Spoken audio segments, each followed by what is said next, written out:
चलो अगले हम सिम्टम की बात करते हैं, जो कि एक बहुत ही अनोइंग सिम्टम है सारी मेनोपॉजल लेडीज के लिए। उसे कहते हैं हॉट फ्लैशेस। अब हॉट फ्लैशेस क्या होते हैं?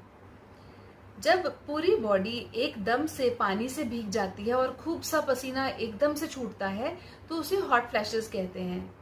हॉट फ्लैशेस लेडी के लिए बहुत ही अनकंफर्टेबल सिम्टम है और कई बार ये रात को भी नींद से जगा देता है। उस हालत में इसे नाइट स्वेट्स भी कहा जाता है। मीनोपॉज के बाद बॉडी में ईस्ट्रोजन की कमी होने की वजह से स्किन के नीचे की ब्लड वेसल्स एकदम से डायलेट हो जाती हैं, जिसकी वजह से पसीना छूट पड़ता है। कई लोगों को हॉट फ्लैशेस मीनोपॉज के थोड़ी देर तक रहते हैं और फिर अल्टीमेटली सेटल हो जाते हैं, पर कई लोगों में ये सालों साल तक चलते ही रहते हैं। अब हम ऐसा क्या कर सकते हैं जिससे कि हमें नाइट स्वेट्स या हॉट फ्लैशेस होने के चांसेस कम हो जाएं? सबसे पहले तो याद रखें कि कुछ ट्रिगरिंग फैक्टर्स जब भी आपको लगते हैं कि इस वजह से आपको हॉट फ्लैशेस ज्यादा स्टिमुलेट होते हैं, तो वो अवॉइड करें।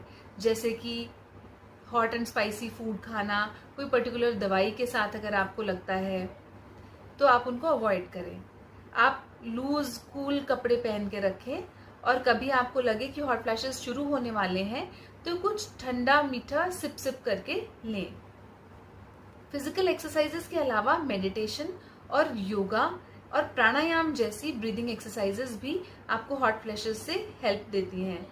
क्योंकि हॉट फ्लैशेस ईस्ट्रोजन की कमी की वजह से होते हैं, तो हम इस केस में कुछ ईस्ट्रोजन जैसे प्लांट डिराइव्ड प्रोडक्ट्स भी ले सकते हैं जिससे कि हॉट फ्लैशेस कम हो। जैसे कि सोया प्रोडक्ट्स। सोया में आइसोफ्लेवोन्स होते हैं जो कि हॉट फ्लैशेस के चांसेस को कम करते हैं।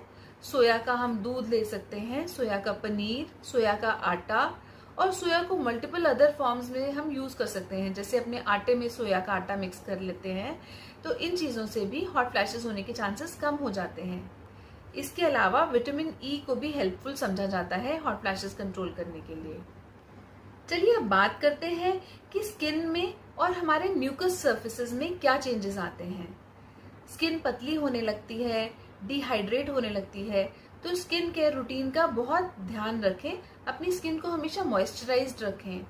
और जो हमारा म्यूकोजा है अलग अलग बॉडी के सर्फेसेस में, जैसे ब्लैडर के अंदर, यूरिन के रास्ते में, वजाइना में, वो ड्राइनेस होने लगती है उसमें हार्मोन्स की कमी के कारण, जिसकी वजह से frequent urinary infections, frequent vaginal infections या इचिंग रह सकती है। ऐसी कंडीशन में आपको हमसे कंसल्टेशन लेनी पड़ेगी ताकि हम डिसाइड कर सकें कि इन्फेक्शन है तो उसे ट्रीट करना है। अगर हार्मोन्स के कुछ सप्लीमेंट्स टेम्परेरीली देने हैं तो हम वो भी दे सकते हैं। रिपीटेड यूरिनरी इन्फेक्शंस को प्रिवेंट करने के लिए मैं ऑलरेडी एक वीडियो डाल चुकी हूँ, तो नीचे डिस्क्रिप्शन बॉक्स में मैं उसका लिंक शेयर करूंगी, तो अगर आप देखना चाहें तो आप उसको भी देखकर उसकी हेल्प ले सकते हैं। अब बात करें नर्वस सिस्टम की। नर्वस सिस्टम हार्मोन्स की कमी से टोटल रेक में चले जाता है। कई लोग डिप्रेशन, मूड स्विंग्स या इरिटेबल मूड के बारे में कंप्लेन करते हैं। अब ये जो चीजें हैं इसको भी हम योगा, मेडिटेशन, प्राणायाम या पीयर ग्रुप के सपोर्ट के साथ हैंडल कर सकते हैं। पुराने जमाने में जो लोग कीर्तन के लिए जाया करते थे, लेडीज ग्रुप में बैठकर इकट्ठे बातें करती थी वहां पर, तो उससे भी वो अपने सिम्टम्स शेयर करती और उनको मूड एलिवेट फील होता था। सो आप ऐसा एक ग्रुप थेरेपी या ग्रुप सेशंस भी ले सकते हैं टू कंट्रोल दीज सिम्टम्स। करेंगे हार्ट के हेल्थ की। जब तक तो बॉडी में ईस्ट्रोजन रहता है, यानी कि मेनोपॉज से पहले, तब तक हमारे हार्मोन्स बीइंग अ फीमेल हमें हार्ट डिजीजेस के अगेंस्ट प्रोटेक्ट करते हैं। पर जैसे ही मेनोपॉज आया, ईस्ट्रोजन कम हुआ, वैसे ही हार्ट डिजीज के रिस्क हमें मेल्स के बराबर होने लगते हैं। तो आप इस समय अपना ब्लड प्रेशर, शुगर जैसी अगर आपको एसोसिएटेड प्रॉब्लम्स हैं तो उन्हें भी बहुत ही कंट्रोल में रखें ताकि आपके हार्ट का रिस्क कम हो जाए। अगली जो प्रॉब्लम सब लोग यंग एंड ओल्ड एज में फेस करते हैं वो है वेट गेन की। वेट गेन का मसला मेनोपॉज के बाद और भी बढ़ जाता है, क्योंकि मेटाबॉलिज्म स्लो डाउन होने की वजह से वेट गेनिंग टेंडेंसी बढ़ जाती है। मैंने जो वीडियोस पहले से शेयर किए हैं जिसमें मैं डाइटरी चेंजेस बताई हैं, एक्सरसाइजेस बताई हैं, वो सब भी आप फॉलो करें और उससे आपका मेटाबॉलिज्म किक्ड अप रहेगा और बोन हेल्थ तो अच्छी होगी, साथ में अननेसेसरी वेट गेन भी नहीं होगा।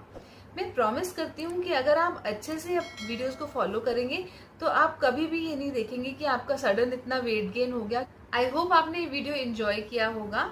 अगले वीडियो में मैं आपको बताऊंगी कि मीनोपॉज के बाद हेल्थ चेकअप कब कराएं और क्या क्या कराएं उसमें। चलिए मिलते हैं। अगर और इस तरह के वीडियोस आप देखना चाहते हैं तो मुझे लाइक एंड सब्सक्राइब जरूर करें। Bye till then.